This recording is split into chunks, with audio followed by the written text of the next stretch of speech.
स्वागतम दोस्तों, नमस्कार, गुड मॉर्निंग। कैसे हैं आप लोग दोस्तों? स्वागत है मेरे ब्लॉग नानू किसानों में आपका। और आज ब्लॉग की शुरुआत होगी किचन से। और किचन में बन रही है सब्जी और मैं सब्जी तैयार डाल रख चुका हूँ चूल्हे में। तो आज का ब्लॉग आपको जैसा भी लगेगा अवश्य प्रतिक्रिया दीजिएगा। और साथ में चैनल को सब्सक्राइब और शेयर करना ना भूलें। यदि आपने सब्सक्राइब कर लिया है तो अपने दोस्तों को शेयर अवश्य कीजिएगा। तो मिलते हैं नानू किसानों के ब्लॉग के आज की दिनचर्या के साथ में। तो देखते हैं कैसा बनता आज।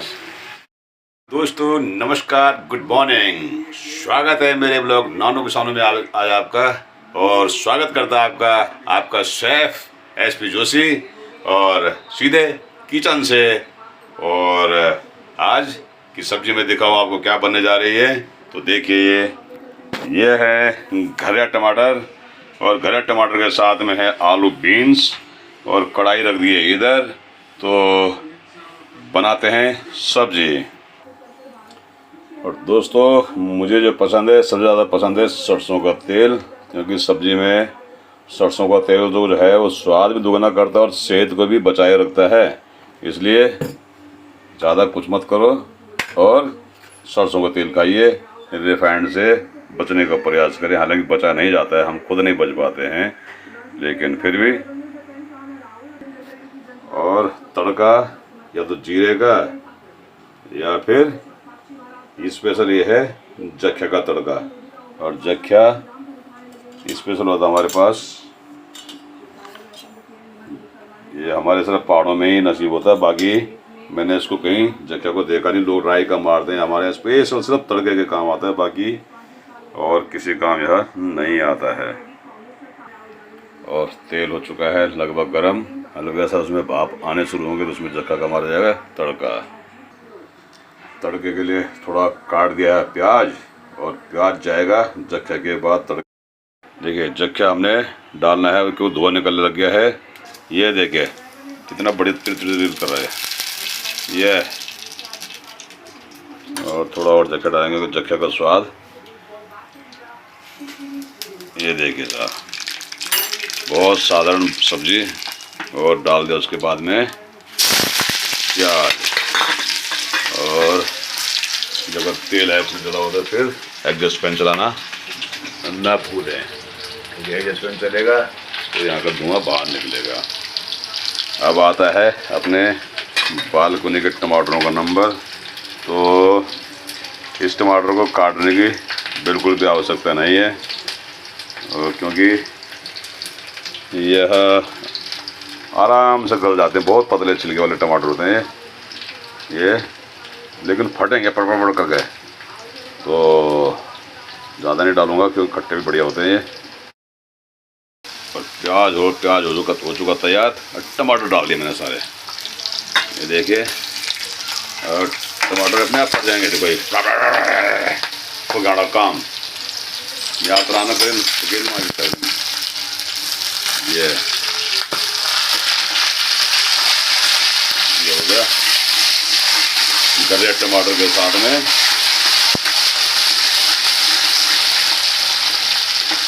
ये गल के साथ टमाटर एकदम गल जाते हैं। इन टमाटरों में कुछ वो नहीं है, पता भी नहीं चलता टमाटर कहाँ गए। ठीक है साहब। और मसाला हो गया है तैयार, देखिए। अब इसमें पड़ेंगे क्या, ये सब सब्जी सब मसाले डाल दिए इसमें।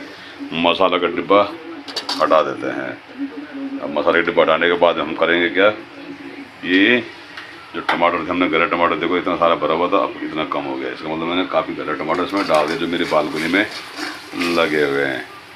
उसके बाद में करना कुछ नहीं है, सीधा डाल दो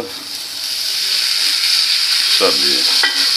और सब्जी डालने के बाद एक बूंद पानी नहीं डालना है। जो धोना आपने वैसे धो लो साबुत में। और सब्जी का कलर आप देख रहे होंगे कि अलग ही कलर आ गया होगा। और जब बनेगी तो एक बीन्स की सब्ज़ी, तो इसका स्वाद निराला होने वाला है। क्योंकि बनाई किसने है, शेफ SP जोशी ने। और खाने बनाने का मेरे को शौक़ आज से नहीं है, बहुत पहले से है। मुझे मज़ा भी आता खाना बनाने में। और मैं जब जाता हूँ गांव में तो कहीं कोई शादी वगैरह होगी तो उसमें भी आनंद से सब्ज़ी बनाता हूँ। और ढक दिया मैंने इसको, बहुत ठंडी आंच में बनेगा बिना पानी के। तो साथियों सच बताना सब्ज़ी का कलर कैसा लग रहा है और सब्ज़ी कैसी बनी हुई है। बाकी तो स्वाद तो मैं बता ही दूंगा बाद में। फ़िलहाल आप लोग इसका कलर और देखिए, बारीक बारीक जख्या के टुकड़े बीच बीच में लगे हुए ना जिसपे, वो अलग ही लग रहे हैं। देखो बीच बीच में ये जख्या के टुकड़े हैं, देखो स्पेशल लगते हैं, स्पेशल। और भाई साहब जब दंत फोटो करना ना, दंत जब कवर एक बार इनान बुझाने दन लगी बट बुझ गया वो कहते बाके। तो सब्जी लगभग तैयार है, जब एक हलांग और लगा दूल्हा। तो आइए करते हैं नाश्ता, क्योंकि नाश्ते में आलू दही मैंने साइड में रखवा दी, क्योंकि थोड़ी सी चाहिए होती, ज़्यादा चाहिए नहीं होती है। तो बीन्स की सब्ज़ी जिसे मैंने अभी थोड़ी देर पहले बनाया है, और टेस्टी टेस्टी दही और रोटी और साधारण भोजन, सादा जीवन, यही अपना उद्देश्य है। और दोस्तों पहुंच गए हम अपनी कर्म भूमि, और वही समय से पहले हमेशा की तरह। और मेरे ये प्यारे प्यारे पौधे क्या कह रहे होंगे, ये देखिए, कहना क्या उन्होंने बेचारों ने, वो पानी के लिए याद कर रहे होंगे मुझे, बाकी तो मुझे याद क्यों करेंगे। पर ये देखिए कितना बढ़िया निकल चुका है ये देखिए। और मनी प्लांट ने तो कमाल कर रखा था। ये तो ऐसे जैसे स्कूल में सारे पैसे स्कूल में ही आ रहे हैं यहाँ पे, ये देखिए। तो अब डालते हैं इनमें पानी, क्योंकि एक दिन छुट्टी थी, उस वजह से पानी आने की इच्छा इनकी ज़्यादा होगी। तो ये है मेरे प्यारे प्यारे पौधे। और दोस्तों आज मेरे विद्यालय में लगा हुआ है उसका कैंप आधार अपडेट करने का। तो आज मैडम को बुलाया कि ज़रा अपना एड्रेस वगैरह भी ठीक कर लो, पता नहीं कब से बुलाया, वाकई एड्रेस चल रहा था। तो आज एड्रेस चेंज करने के लिए स्पेशल अपनी स्कूल में ही आधार का जो कैंप लगा हुआ वहाँ बुलाया, और बड़ी आसानी से हो गया, क्योंकि वहाँ पे कोई भीड़ भाड़ थी नहीं। और मेरे नज़दीक में जितने भी लोग हैं यदि कोई करवाना चाहते हैं इन चीज़ों को, अपने आधार अपडेट वगैरह कराना चाहते हैं, तो जो सरकारी फ़ीस है, सरकारी कैंप लगा हुआ है, तो मेरे ख्याल से 100 रुपये फ़ीस है। और आप लोग भी आइए और आधार, क्योंकि आधार अपडेट के लिए आपको वो भी ज़रूरी है कि कम से कम 5 या 10 साल में आपको अपडेट करना ही पड़ेगा। और क्योंकि फ़ोटो, रेटिना, फिंगरप्रिंट चीज़ों में थोड़ा बहुत परिवर्तन आ जाता है हल्का फुल्का, और सही से मैचिंग भी नहीं कर पाते। इस वजह से ज़रूरी है कि आप लोग भी अपने आधार को अपडेट करवा लें। कहीं जिसने एड्रेस चेंज कराना अपने पूर्व ब्लॉक एड्रेस चेंज करवा लें। यदि कोई मेरे नज़दीक में है या कहीं पे भी है तो पता चल जाएगा। और कहाँ कहाँ पे कैंप लगे हुए हैं, आजकल इतनी ज़्यादा भीड़ है नहीं, क्योंकि फ्री में होता तो भीड़ होती है, पैसे वाले में ज़रा भीड़ ज़रा कम ही होती है। तो इसलिए आप लोग भी अपना अपडेट करवा लें। दोस्तों अब स्कूल में लंच टाइम चल रहा है, और थोड़ी सी हो जाए ग्रीन टी, और ग्रीन टी में गर्म पानी घर से लाया गया है, तो बढ़िया करके पीते हैं चाय। और चाय के साथ बिस्कुट, चाय के साथ ब्लैक मैजिक बिस्कुट और चाय। तो आइए एंजॉय। और दोस्तों आजकल बच्चों के स्कूलों में कई प्रतियोगिताएं होती हैं, कई चीज़ें होती हैं जिससे कि बच्चे कुछ सीखें। तो आज मेरी प्रयोगशाला में ही विद्यालय द्वारा एक प्रतियोगिता का आयोजन किया गया, जिसमें डेंगू से संबंधित, डेंगू मुक्त भारत कैसे संबंधित था। और उसमें बच्चों ने बढ़ चढ़ कर हिस्सा लिया, और वाकई में उनकी क्रिएटिविटी बहुत गजब की देखने वाली थी, जो कि उनकी सोच को दर्शाती है कि बच्चे कितना हमसे भी बेहतरीन सोचते हैं। यानी कि बच्चों की सोच बहुत शार्प होती है और बहुत बढ़िया सोचते हैं। तो आप भी देखिए उनकी सोच को, कितनी अच्छी सोच है। और लगातार बेचारों ने बहुत बेहतरीन तरीके से चित्र भी बनाए और स्लोगन भी बनाए।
दोस्तों स्कूल से छुट्टी हुई और छुट्टी होने के बाद लगता है मेरे बगल में, स्कूल के बगल में ही सब्जी मंडी। तो चलते चलते आइए कुछ महंगा कुछ टमाटर लेते चलें और हल्के फुल्के कुछ सब्ज़ी लेते चलें। तो यही चलता है दिनचर्या, और दिनचर्या के साथ में ज़्यादा कुछ नहीं, और सब्ज़ी लेके घर पहुंच गए।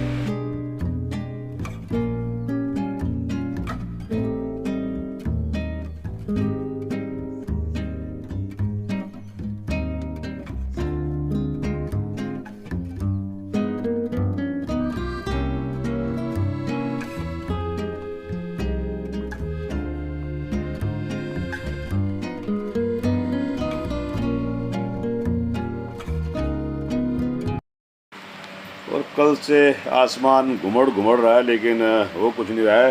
लेकिन आज भी मौसम ऐसा ही बना हुआ है, लेकिन बरसात के आसार कब तक बनते हैं यह देखने वाली बात है। वही आसमान में शानदार नज़ारा है। मैं बादलों को देख रहा था, तो बादलों को देखते ही मुझे लगा वो सारस पक्षी से जैसे बेहतरीन बढ़िया तरीके से अपने झुंड में और बिल्कुल शानदार नेत्र क्षमता के साथ चल रहे थे। टाइम छुट्टी होने के बाद घर पहुंच चुके हैं अपनी गली में। तो लाइट नहीं आज। और दोस्तों लगता है कि यहाँ पे आज हमारे यहाँ भी लाइट नहीं है, क्योंकि हमारा यूपी क्षेत्र पड़ता है, तो थोड़ा यहाँ लाइट की समस्या बनी ही रहती है।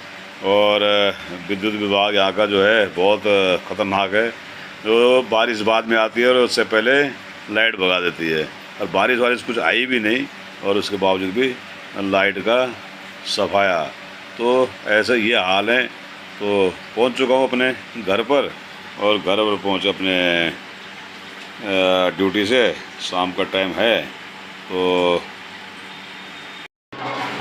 दोस्तों शादियों का सीज़न चल रहा है, जहाँ देखो वहीं बैंड बाजे बज रहे हैं। और जहाँ तक बात की जाए दिल्ली देहरादून हाईवे की, तो यहाँ पर थोड़ा सा हवा चली तूफान में, और धूला रगड़ी जिसको बोलते हैं, बिल्कुल धूल सा हो गया। और यह वीडियो के लिए मैं आभार प्रकट करता हूँ हमारे रविवार के शेर श्री जितेंद्र कुकरेजा, उन्होंने यह वीडियो भेजी है। और वाकई में बहुत ज़्यादा धूल और की कहते थोड़ी सी हवा चलने शुरू हुई, और वहाँ पे बहुत बड़ा ऐसा लग रहा है कि जब बहुत बड़ा तूफान सा आ गया है। तो इतना तूफान आया नहीं था, लेकिन थोड़ी, क्योंकि मिट्टी जगह जगह मिट्टी हो रही है, जिस कारण से बहुत ज़्यादा धूल हो रहा है। और धूल के कारण कई प्रकार की बीमारियां पनपेंगी, वो अलग। तो ये देखिए कितना भयंकर धूल उड़ रहा है। गाड़ियों के शीशे के आगे देखेंगे तो सारा मुंह के अंदर तो जा रहा होगा ये। तो ऐसी व्यवस्थाएं होनी चाहिए कि कम से कम ये धूल दब जाए और धूल को रोका जाए उठने से। तो यह व्यवस्था करनी चाहिए शासन प्रशासन जो। दोस्तों नमस्कार, शुभ संध्या, गुड इवनिंग। कैसे हैं आप लोग साथियों? जब तक मेरा ब्लॉग नानू किसान आप तक पहुंचेगा, तब तक शायद चुनाव प्रक्रिया के लिए पहले फेज़ की जो वोटिंग है वो भी होनी शुरू हो जाएगी। और पहले फेज़ में हमारा उत्तराखंड भी है। तो आप लोगों से अनुरोध है कि अधिक से अधिक संख्या में मतदान करें।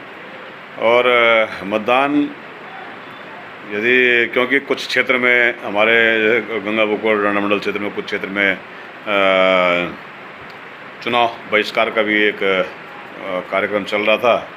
लेकिन मेरा मानना है कि जिसको जो करना है वह करें, जिसकी जो समझ में आता है वह करें। किसको वोट करना है किसको नहीं करना है वह आपका मत है। चुनाव में भागीदारी सुनिश्चित करना नहीं करना वह भी आपकी ही इच्छा पर निर्भर है। लेकिन जो भी फैसला करें बहुत बेहतरीन फैसला करें, अपने क्षेत्र के हित के लिए फैसला करें, अपने देश के हित के लिए फैसला करें। और साथ ही मेरी ढेरों शुभकामनाएं सभी को इस लोकतंत्र के महापर्व में अपने हिस्सेदारी निभाने के लिए। सभी पोलिंग ऑफिसर, जितने भी प्रिजाइडिंग ऑफिसर, पोलिंग ऑफिसर और जितने भी कर्मचारी या जितने भी इस टाइम सेवाएँ दे रहे हैं, किसी भी रूप में सेवा दे रहे हैं, तो सभी को इस महापर्व के लिए, महापर्व में मैं अपने हिस्सेदारी निभाने के लिए धन्यवाद और शुभकामनाएं। और साथ ही आपसे अनुरोध है कि आप लोगों के नज़दीक जितने भी पोलिंग ऑफिसर या पोलिंग पार्टियां आती हैं, उनका सम्मान करें, क्योंकि कोई दूर दूर से आए हुए हैं, कोई कहीं से आए हुए हैं, और उनको यदि जैसे रात की व्यवस्था है, क्या सही व्यवस्था नहीं है, उन पर व्यवस्थाएँ करें। क्योंकि हमारे खासतौर पे उत्तराखंड के एक हम तो राह चलते हुआ, हमारा उत्तराखंड का एक नियम है कि राह चलते हुए भी हम पानी पूछते हैं। तो वह तो फिर भी ऐसे लोग हैं कि जो आपके लोकतंत्र के लिए आए हुए हैं और आपके गांव के लिए आए हुए हैं, तो वो पार्टी बेस पे नहीं कहूँगा, लेकिन मैं एक मानवता के आधार पे कहूँगा कि आप लोग उनका साथ सहयोग करें, और साथ ही उनको यदि कोई आवश्यकता है तो उन आवश्यकताओं को पूरी करें। और शुभकामनाएँ आपको लोकतंत्र के इस महापर्व की, बहुत बेहतरीन पर्व है, और इस पर्व के लिए आप सबको बहुत बहुत ढेरों शुभकामनाएँ।